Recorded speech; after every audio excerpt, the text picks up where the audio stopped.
Hi, everyone. I'm Dr. Samantha, the maternity mentor. Welcome back to another one of our live Q&A sessions that we are trying to do here every Monday at 9 p.m. Eastern Standard Time. This is a chance for you guys to be able to ask any of your questions that you have live right here in the chat. So any questions, please feel free to type them on in. This is also a chance for us to answer any questions that you might have asked on any of our videos or on Facebook or Instagram. So I'm going to go ahead and I'm going to get started. Please remember, share the channel with your friends and family, and please make sure to like and subscribe. And if you hit those notification buttons, you can be the first to receive a notice that we have published a new video, and we have some exciting videos coming out.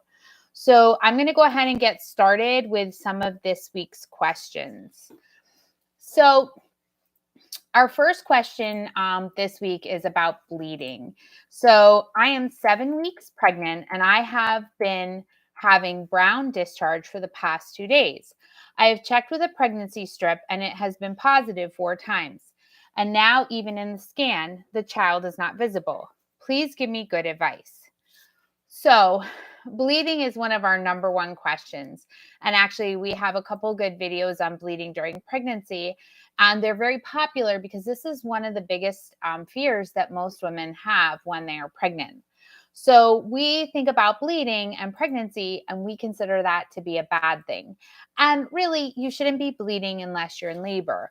But that being said, there are many reasons why women will bleed. So, it doesn't always mean that there's something wrong. So, for starters, it's important to understand if you are even looking at bleeding. So, for example, there's different colors to represent blood. So, the first color is pink, and pink is usually red blood that's been mixed with some other body fluid. So, it is very common for you to have like a clear mucus during pregnancy. So, that's what can make that pinkish tinge. Now, the next color is a bright red color. So, bright red bleeding is considered active bleeding. And this is definitely the most concerning out of all of them. And it's something that you want to get checked out by your healthcare provider. Next, you might see dark red and then finally brown. And what's happening with dark red is you're going from that bright red to brown. So, brown is considered old blood. This is the sign that there was bleeding and that bleeding is now resolving, as is the case with this particular question. Now, one of the things that she mentions in her question is that she saw this, so she went ahead and she took pregnancy tests, and the pregnancy tests were positive, but her ultrasound or scan was negative. So this is actually possible. Both things are possible. So for starters, if you are pregnant and you have a viable pregnancy, you're going to have a hormone in your blood called HCG, human chorionic gonadotropin. And this can be measured taking a blood sample. And one of the ways we know that you are sustaining a healthy pregnancy and you're not having a miscarriage when there is bleeding is to take that blood sample and a couple days later take it again. And if the pregnancy is going well, that number goes up. Now, in reverse, if you should be experiencing a miscarriage, one of the things that will happen is when we take that blood sample, you might still detect HCG, but then a couple days later, that HCG level is going down. But if you're only using one of those home pregnancy tests that you pee on a stick, those are going to come up positive because ultimately they're detecting the HCG that's in your urine, which is corresponding to the HCG in your blood. But it doesn't tell you if that level is going up or down. So as long as there's any present, you're going to come up with a positive pregnancy test. So that's why those can be confusing. So you need to get assessed when you have any bleeding. So now this person went and she was assessed and she had an ultrasound, which is very standard to look for a cause of bleeding. And it says no baby was visible. So ultrasound isn't always very accurate, unfortunately. It's not to say that the pregnancy is not there or is there. You just need to understand when you're early on in your pregnancy, sometimes we can't see what we need to see, which is why we don't recommend ultrasound unless necessary until later on. If the due dates were off at all, if this pregnancy wasn't actually 7 weeks, but say 5, not seeing a sac or a baby is very common. Now, at 7 weeks, we usually do see something, which means most likely and unfortunately, this viewer is having a miscarriage. And so you're seeing brown blood as a result of the miscarriage having already happened. And you're still getting the positive pregnancy test from the HCG levels that are still in your system. But bleeding is not always a negative thing. So, what could be some of the reasons why we might bleed and it be fine? For starters, we could have a subchorionic hemorrhage. So, a subchorionic hemorrhage is like a little pocket of blood behind the placenta. So, the placenta is the organ that feeds the baby and it attaches to the uterine wall. But sometimes when this attaches, you'll get a little bubble of blood underneath and that can bleed out. And that's what a subchorionic hemorrhage is. This can be completely benign, meaning it's not going to hurt you or the baby, and you can go on to have a completely healthy pregnancy and a healthy full-term, nice and chunky baby. So these sometimes happen. Another thing that can cause bleeding is implantation bleeding. So implantation bleeding is when your baby attaches to the uterine wall. Right at that moment, there can be a little bit of bleeding, and you can see that. Additionally, the hormones to sustain a healthy pregnancy can thin out the vaginal tissue. So if you're having sex and maybe you don't have enough lubrication, you can actually have some vaginal tearing, and that can also cause bleeding. So these are 3 very common causes of bleeding that, while they should be assessed, they don't necessarily mean that something's wrong with the pregnancy.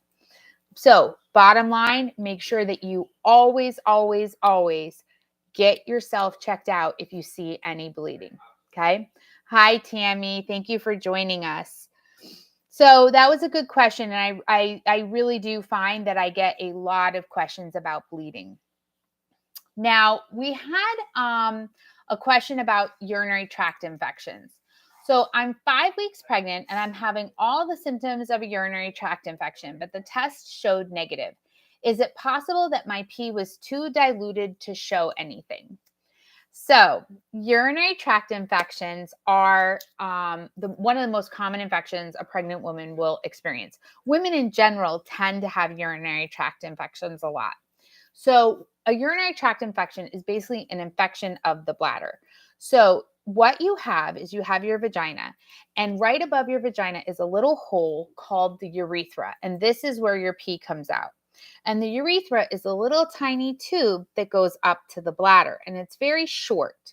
So, for women, if we don't wipe properly, especially if we don't wipe from front to back, and we wipe so that some of the bacteria from our vagina or our anus go up there, that can travel up this short tube into the bladder to create the environment for an infection.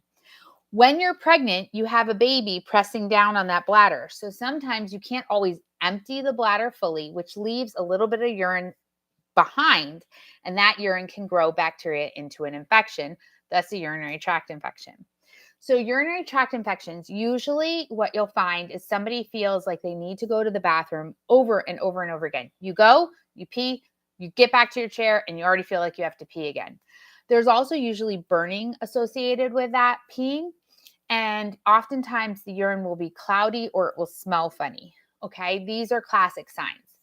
If this is left untreated, it can turn into a kidney infection or pyelonephritis. So from the bladder, you have 2 ureters, which are again little tubes that go up to your kidneys. So what happens is that infection can travel up into the kidneys, and that creates a systemic infection. If that systemic infection, pyelonephritis, is left untreated, this can actually lead to sepsis, which is life-threatening for mom and for baby. This is why it's so important for us to treat the urinary tract infection, which is the more minor infection. Now, when you have all these symptoms, the assumption is you have a urinary tract infection. So what they do is they will have you pee into a cup, and they send that urine off to a lab, and they test to see if there's bacteria in it. If they find the bacteria, then you have a urinary tract infection, and they will actually test to see what antibiotic will treat it best. So antibiotics are the medications that treat bacterial infections like a urinary tract infection. Antibiotics are essential in combating a urinary tract infection. If you've been diagnosed, it is extremely important that you get treated. If left untreated, you can have a miscarriage, preterm birth, or a stillbirth. Okay, it's very, very serious. So, your doctor is going to provide you with a medication. Now, when you take this medication, within a day or two, you're going to start to feel so much better. But it's important that you take all of the medication exactly as prescribed. Because if you only take part of it, what's going to happen is you feel better, but not all of that bacteria is gone. And in a couple of days, that bacteria is going to come back. It's going to be even stronger and even harder to treat. And then your doctor may be forced to use a stronger and stronger antibiotic, which really isn't safe for you or for baby. So make sure you're using it all exactly as prescribed. Now, the final thing I'm going to say about this is that in this question, it said, is it possible to have the symptoms and yet test negative? And I'm going to say yes. If your urine is diluted, like you mentioned in the question, absolutely. It is very, very possible that you are actually not testing positive in the urine sample. But one of the most important things you can do is if there's a urinary tract infection suspected and we can't quite pin it down, we don't want to give you antibiotics unnecessarily. So the best thing to do is to collect a urine sample first thing in the morning. The first pee of the morning, you collect the urine sample then, because that is your most concentrated urine of the day. So if you're able to, then you want to go ahead and do that, because that will be the most likely for you to be able to get that looked at. And, then from there, you want to keep drinking, because you can actually, if you haven't been diagnosed with a urinary tract infection, but you have the symptoms, if you drink and flush your system quickly enough, you can get rid of the infection before it starts. But once you've tested positive and your doctor has recommended antibiotics, you need to take them. So, Tammy, I see your question. Can a woman carry to term with an umbilical hernia? And what are the pros and cons of an umbilical hernia during pregnancy? So, that's a good question. So, an umbilical hernia. So, babies have umbilical cords. So again, we have our uterus and we have our placenta, and you have the umbilical cord that goes to the baby's belly button. And once we're born and that umbilical cord is cut, that's what forms our belly buttons. So what Tammy's referring to is that right around the belly button, there's like an opening in the abdomen wall. That's what a hernia is. So your abdomen is the whole front part of your body. And for anybody who doesn't know what a hernia is, there's an opening, there's a split. Okay, so this can actually happen for a variety of reasons. Umbilical hernias are actually common in children and oftentimes get fixed while a child is a baby or a small toddler. However, you can get an umbilical hernia later on in life for a variety of reasons, because you get bigger, because you have multiple pregnancies, etc. So that kind of opens up a little bit. So, honestly, I would tell you, you can absolutely carry a baby to full term with an umbilical hernia. In fact, women who have multiple pregnancies, where they're a multigravida, that means 4 or more pregnancies, they oftentimes will develop a hernia or a diastasis recti, which is actually like a whole separation of the abdomen. And those will need to be repaired like when they're done being pregnant, because they require surgery. So, but in the meantime, you can absolutely carry babies to term. It really depends, obviously, on the position of the hernia and the size of the hernia. Now, what are the pros?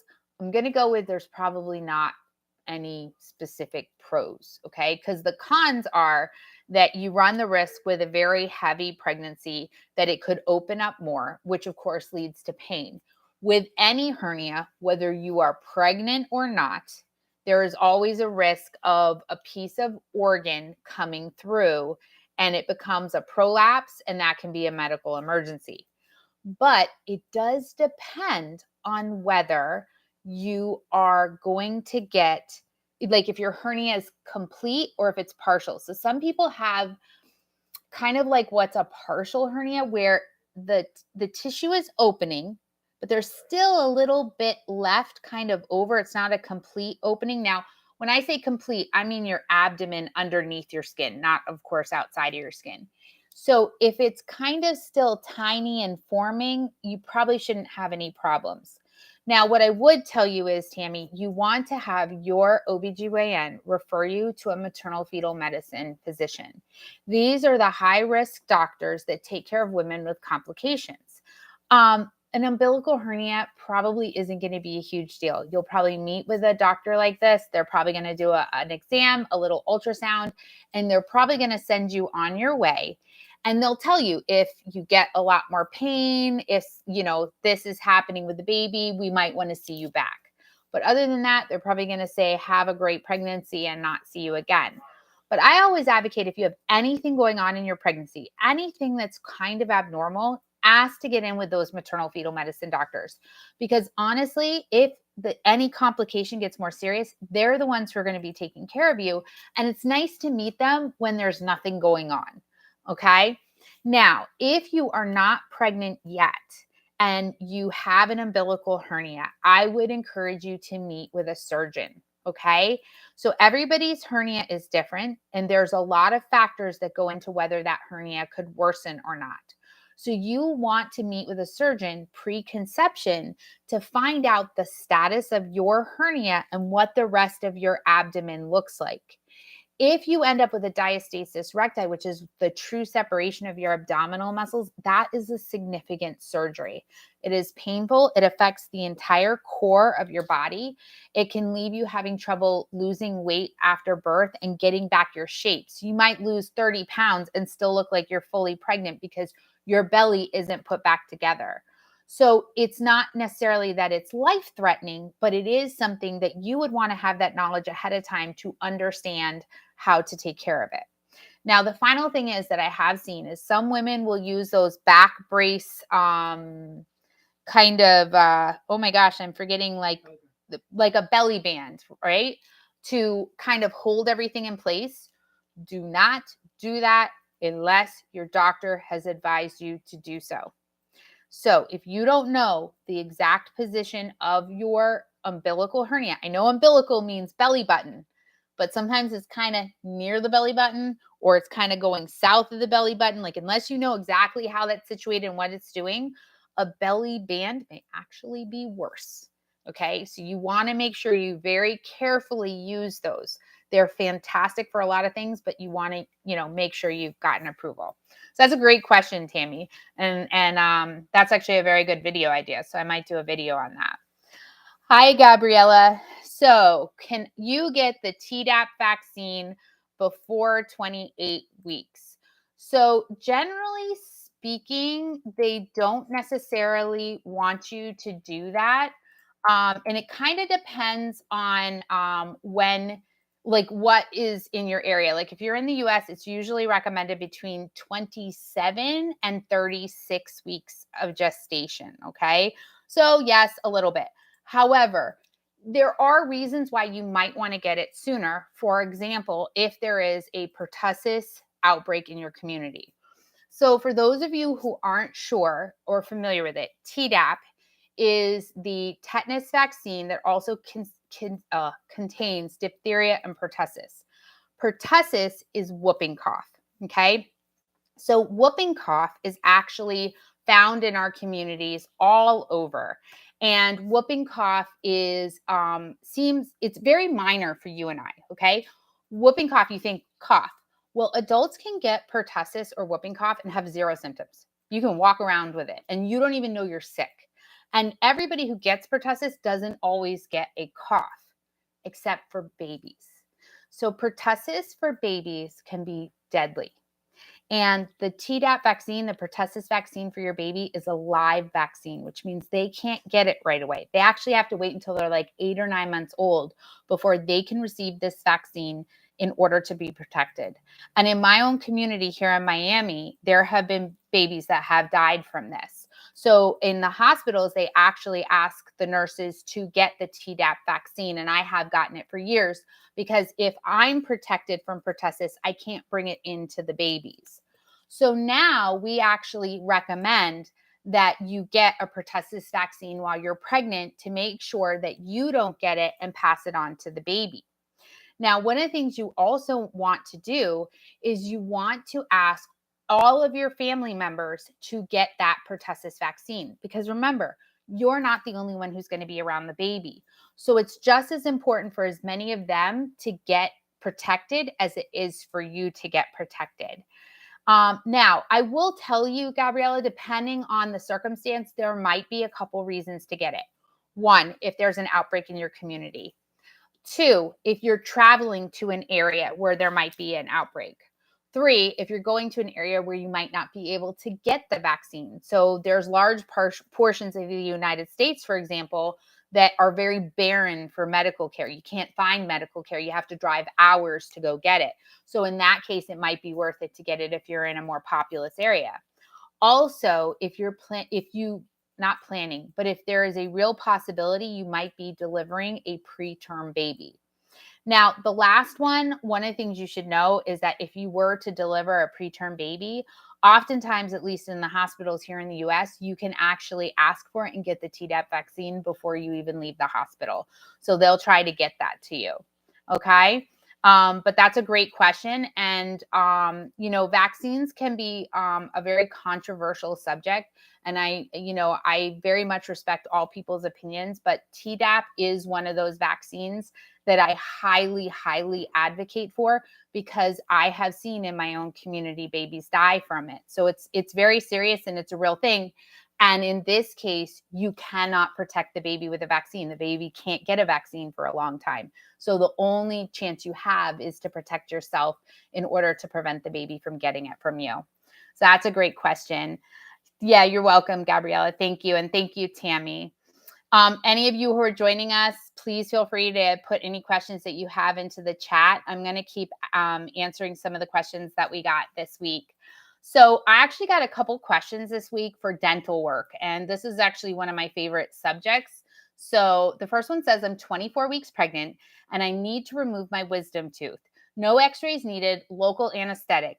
Is it safe? Should I get it done or bear the pain and wait until the baby is born? Okay, so dental care. This is like this weird area of pregnancy that I found that nobody talks about. So we all go to our prenatal care, we look at our diet, we try to exercise, and nobody mentions teeth. And teeth are one of the most important things that you can take care of when you're pregnant. So if you are not pregnant, there are many reasons why a dentist will require you to take an antibiotic before you have dental work. And this is because your teeth are directly connected to your heart. So if you get an infection in your teeth, it can affect your heart and cause heart damage. So that's why a lot of people have to take antibiotics before going to a dentist, whether they're pregnant or not. So now, if you think about that connection and how serious it is that if you were to develop an infection up here, how it could affect your whole body, why wouldn't we take care of our teeth when we're pregnant? Because if we get an infection because we've left something untreated, that can affect the entire body, including your baby. Okay? Because an infection can lead to sepsis, and sepsis can lead to death. So good dental care is actually recommended when you're pregnant. Cleanings are okay, taking care of infections, abscesses, cavities. This is all okay and actually recommended by most of the obstetric boards here in the US. Okay. You just want to do it with some kind of cautions. So for example, if you get good regular dental care every year and you want to get your regular cleaning, but they want to do x-rays, but you've had x-rays for the last 5 years and nothing really has changed and you don't feel like you have a cavity, don't do the x-rays. You don't need them. You can just skip them this year and do them again next year. Now, let's say you're having a lot of pain and you're not sure what's going on and they need to do an x-ray in order to figure out what the plan of care is going to be. You can get that x-ray. You're going to tell them that you're pregnant. And just like they do when you're not pregnant, they're going to put that big lead shield on you. Okay. In addition, because they know you're pregnant, they're not going to take 12 x-rays. They're going to take only the one that they need to determine the plan of care. If you need to have teeth pulled, cavities done, you should do all of that. Now, in this case, it sounds like this mom has a lot of pain. She's suffering from a lot of pain. And so she's trying to figure out what to do about this tooth. She is 24 weeks pregnant. So we are halfway. That is a long time to go in severe pain.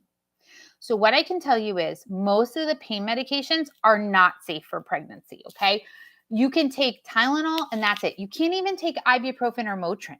So you're talking about somebody who has to live 24 hours a day, 7 days a week for 16 to 24 weeks in pain.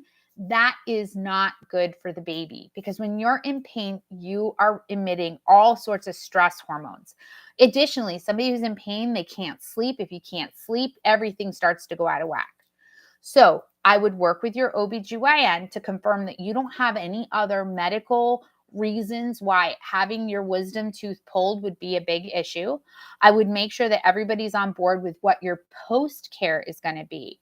So if you needed to take 1 or 2 strong pain medication with a narcotic like codeine, that's okay, but you can't take much more than that. So make sure you have a plan for post afterwards for pain.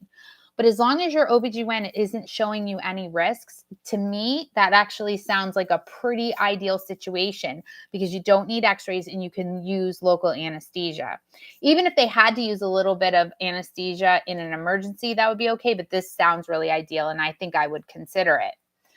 The other question was, is it okay to expose myself to the LED curing light during any trimester of pregnancy? So nowadays, when you get a cavity, they kind of drill out the center and they put in a resin that kind of dries white, okay? But that resin needs to cure or harden. And to do that, they use a little LED light. Those are like those purple lights that you put your fingers in when you get your nails done to help dry the nail polish and stuff. That little LED light emits radiation. Now, that amount of radiation is very, very, very mild. It's tiny. It's minuscule. And you really actually could be exposed to that for long periods of time and your baby would probably be fine. However, we try to limit the amount of radiation that a pregnant woman receives because it could affect the baby and we want to avoid that. So I would tell you that you can go ahead and get that done, but you want to let your dentist know that you're pregnant because among other things, when they're getting ready to use that light right before they do it, they could put on the lead shield that they use for x-rays. This is going to help protect you and the baby from that radiation. Additionally, there is something called a rubber dam or light curing barrier. So these LED lights, they kind of look like a stick with a curb that lights here. So there's actually little rubber devices that go over and that actually can block the radiation from coming into your mouth, which can help protect you more. So I would tell you that you can absolutely get that done if it needs to get done, and you can get it done in any pregnancy. You just want to go ahead and use those other precautions. Now, if your cavity could wait until the second trimester or later, that is another option for you. Again, you don't want to leave cavities untreated. This can actually increase your risk for miscarriage, stillbirth, and preterm birth, but you can go ahead and wait maybe a little bit to get it done. For those of you who are joining us, hi, my name is Dr. Samantha. I'm the maternity mentor. We're here for one of our live Q&A sessions. If you guys have any questions, please feel free to put them in the chat. We're going to try to answer them live. Okay, so Tammy, if I start the Hep B vaccine and get pregnant before finishing my Hep B vaccine, can I continue my Hep B vaccine? The answer is yes, you can absolutely do that. Now, if you've only had one Hep B vaccine, you definitely need to get the second one. However, the Hep B vaccination series is a total of 3 shots. So if you've gotten 2 of them, you can actually ask them to take some blood and test you to see if you've developed immunity off of 2. Some people will develop immunity off of 2. And if not, as soon as you're done, you can go ahead and you can get the 3rd vaccine. That's totally fine. A lot of people actually do that because it gets interrupted for a variety of reasons. And then they can always, if you ever forgot how many you got, you can just ask them to draw your blood for titers. The titers show whether you've developed immunity through the vaccine. So That's actually a great question. And that happens a lot to medical professionals in school because we all have to get titers and stuff taken. So that's an excellent question. Thank you, Tammy. All right. So I got a question about increasing milk supply. This said, is nutritional yeast a galactagogue? I eat it a lot and worry it may have an impact on oversupply because I just cannot stop thinking about it. Galactagogues are basically natural herbs and supplements that can increase your milk supply. Okay. And we have a video on it. We'll link that into the description. And so there's a ton of them, just like there's a ton of stuff that will also interfere with your milk supply that you need to avoid if you're trying to breastfeed or you use if you're trying to dry up your milk, which is also okay. Galactagogues, one of the most common galactagogues is brewer's yeast.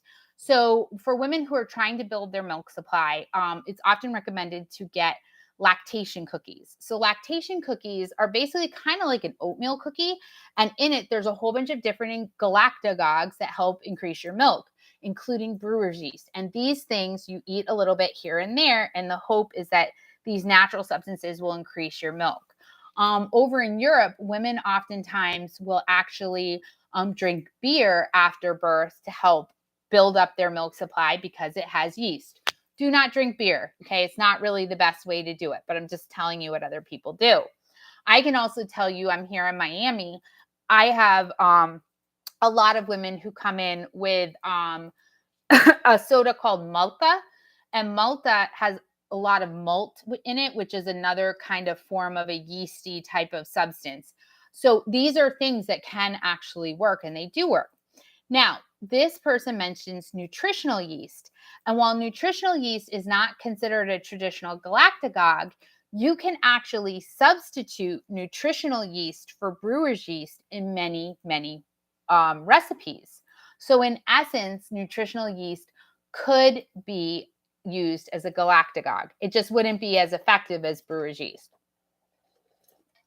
Now, she's mentioning this because it sounds like she has oversupply. And in an oversupply situation, if you're eating a lot of stuff that might increase your milk supply, this could end up being a problem and lead to mastitis and plugged ducts and stuff. So that I can see why she'd be concerned. But yes, nutritional yeast might be a galactagogue. Okay. Next question is about antibiotics. So I am 31 weeks pregnant and my OB recommended I take cefuroxime diazepam, 500 grams 3 times a day for 1 week to treat my UTI. What are your thoughts? So I kind of talked about this a little bit earlier with urinary tract infections, but I definitely like to, continue to reiterate. Once you have been diagnosed with any infection that is bacterial and you have been prescribed a antibiotic, it is extremely important that you take it to completion. Otherwise, your infection can come back and be worse. Many women, however, are very concerned about whether that medication is safe. So specifically, cefuroxime is safe for use during pregnancy. But how do we know this? So what happens with the safety of medications is there's a lot of data that goes into collecting this. So we look at the molecule size, the fat solubility, the ability for it to transfer through the blood, the half-life, which is how long it lasts in your system, all sorts of stuff. We also look at how long it's been used and what data we see out there related to pregnancy. It is hard to say for sure until we start using them, and that's definitely always a concern. But infections that are left untreated can lead to serious long-term consequences, including sepsis, which can lead to maternal death and fetal death. So if you've been diagnosed with a bacterial infection, you need to make sure it gets treated. If you're concerned about whether a medication is safe for use and you're not sure whether your healthcare provider has really explained it to you, one of the things you can do is go to your local pharmacist. So your pharmacists, the ones who give you the medication, they also have training in medications, and they're there to answer your questions. So if you would like to get a second opinion on a medication, that is often a great place to go. But don't delay treatment for days on end trying to figure it out, because that can lead to serious consequences. For those of you who are joining us, welcome, welcome. Please make sure you put any of your questions into the chat and we will try to answer them live.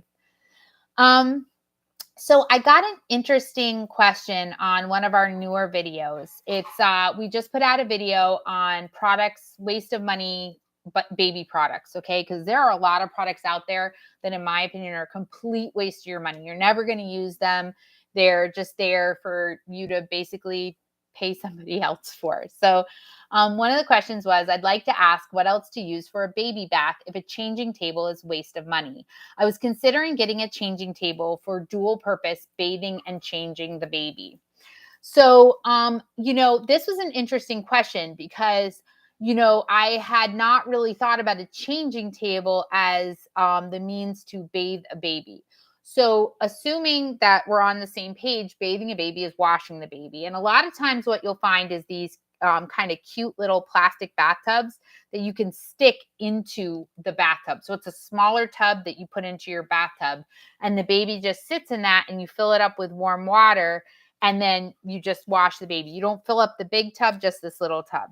And it's good for a baby until the baby basically can sit on their own. And then at that point in time, you let the baby sit in the bath and you bathe the baby that way. The thing is with bathtubs, you don't use them for very long. Those little baby bathtubs, maybe 3 or 4 months. They are worth buying, those little baby bathtubs. But again, you're not using them forever.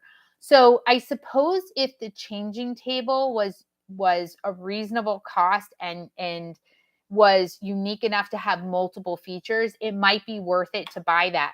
Otherwise, I'd still skip the changing table and buy one of these like baths that I'm describing. And they're usually kind of angled, and the bottom's designed for them to be able to hold a little bit of water, and they've got like a non-stick bottom so the baby doesn't slide down. Another thing that I've seen some people do is I've seen some people just put a big a big towel in the bottom of their tub that they kind of get wet, and they put like very, very little water, and they kind of wash the baby that way. The most important thing with bathing is that you never leave the baby's side.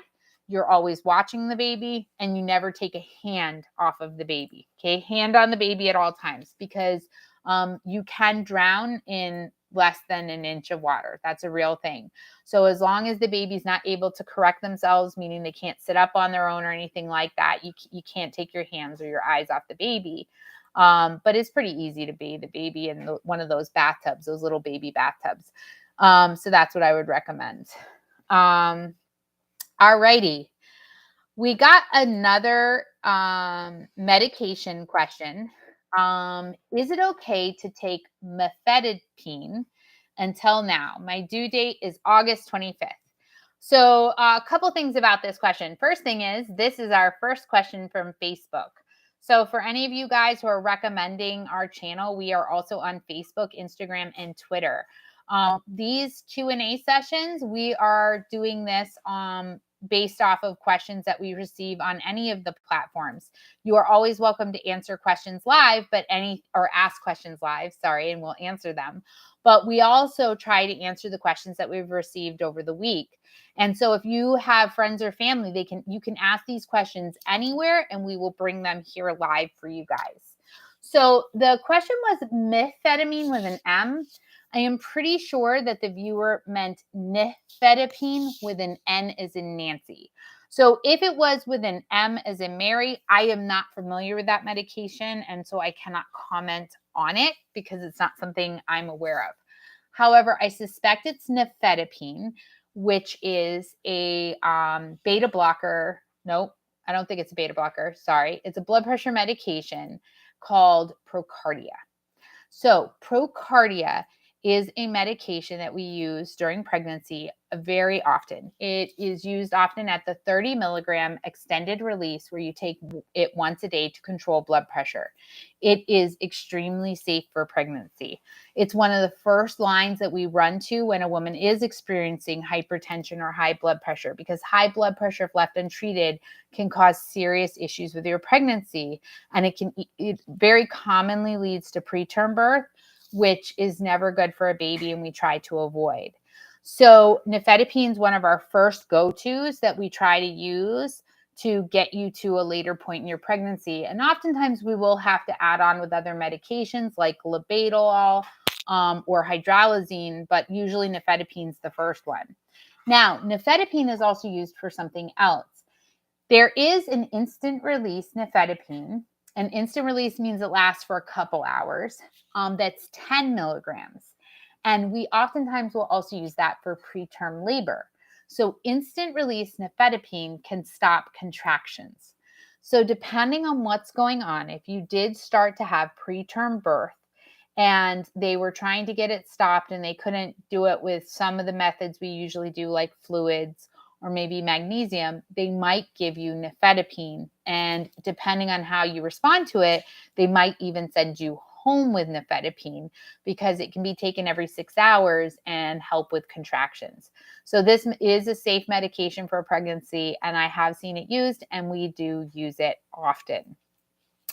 So we are getting close to the end. For any of you who are joining us, please feel free to ask any questions that you have in the chat, and we will try to get them answered for you.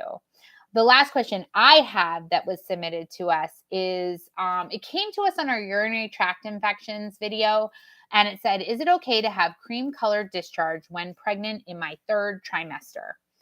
So discharge is a funny thing, and I thought this would be a good one to do towards the end. So you have to be careful with discharge. There's all sorts of discharge that you can have during pregnancy. Most of them are abnormal. Let me repeat that. Most of them are abnormal, and we do not want to see them. So if you are having discharge, you need to get it checked out. What discharge is some kind of fluid or substance coming out of the vagina. If you see it and you're not sure, you need to call your healthcare provider. What they should do is they should bring you in and they're going to test it. So they're going to have you lay down on an exam table, and they are going to go ahead and use a speculum. That's the little kind of clamp thing that they open up so they can see the cervix. They're going to take a sterile swab. This looks like kind of like a Q-tip on a long stick, but it's sterile.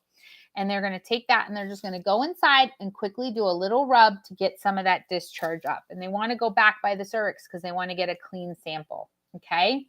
Now, the most that the speculum that opens up is actually the most uncomfortable part. The little swab just feels like a tickle. It's nothing. Okay.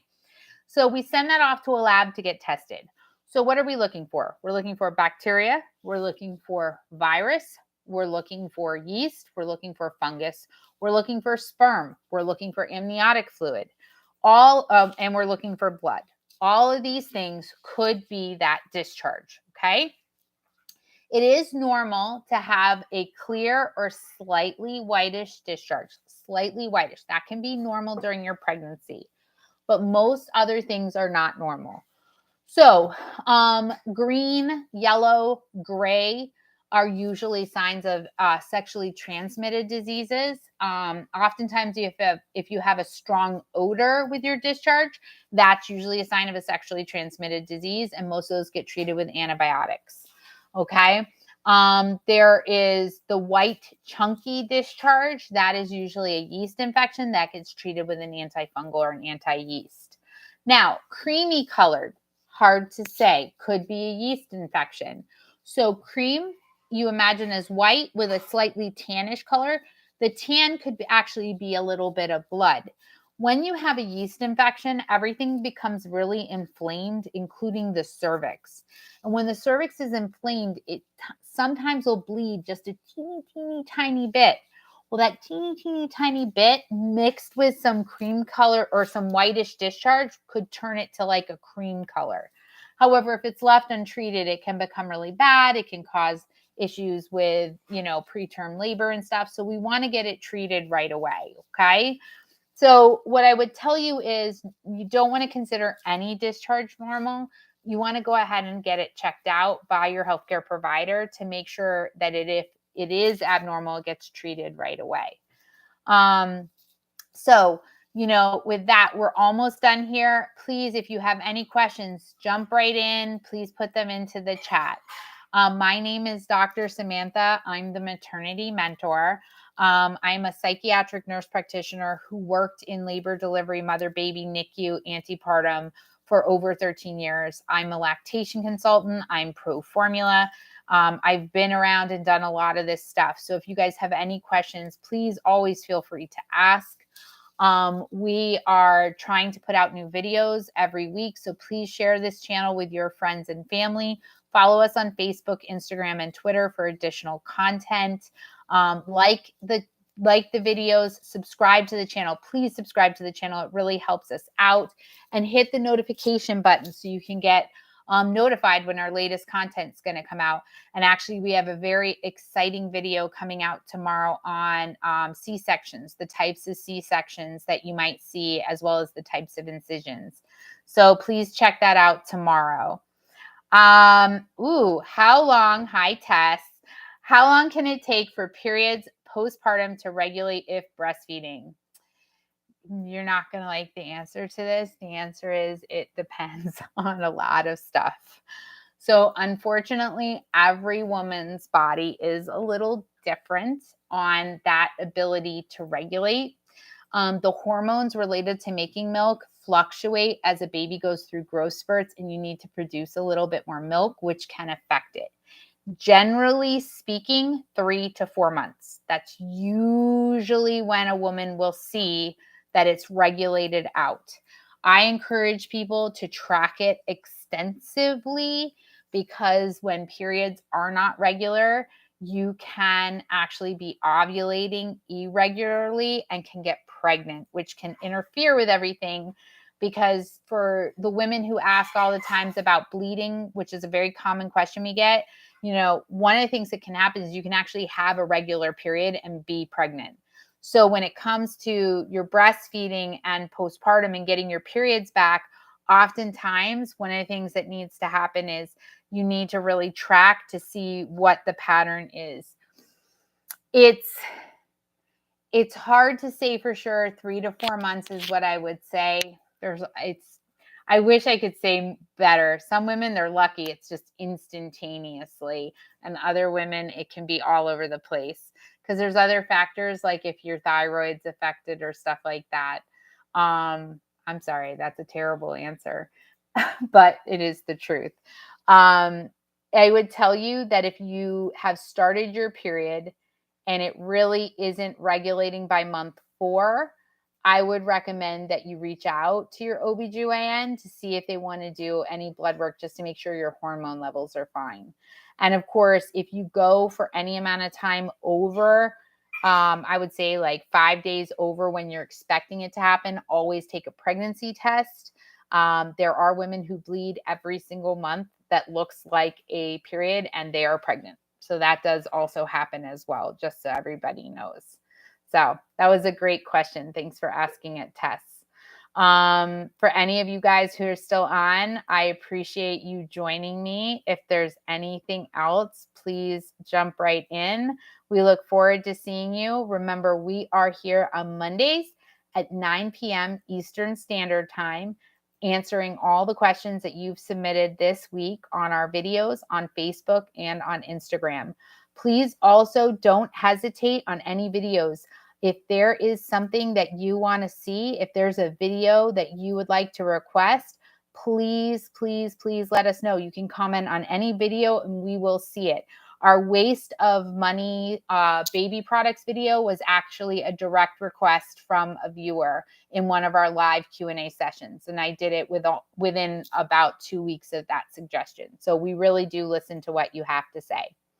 So I appreciate all of you. I'm not seeing any more questions come in. So I am going to say goodnight for now. My name is Dr. Samantha, and I'm the maternity mentor.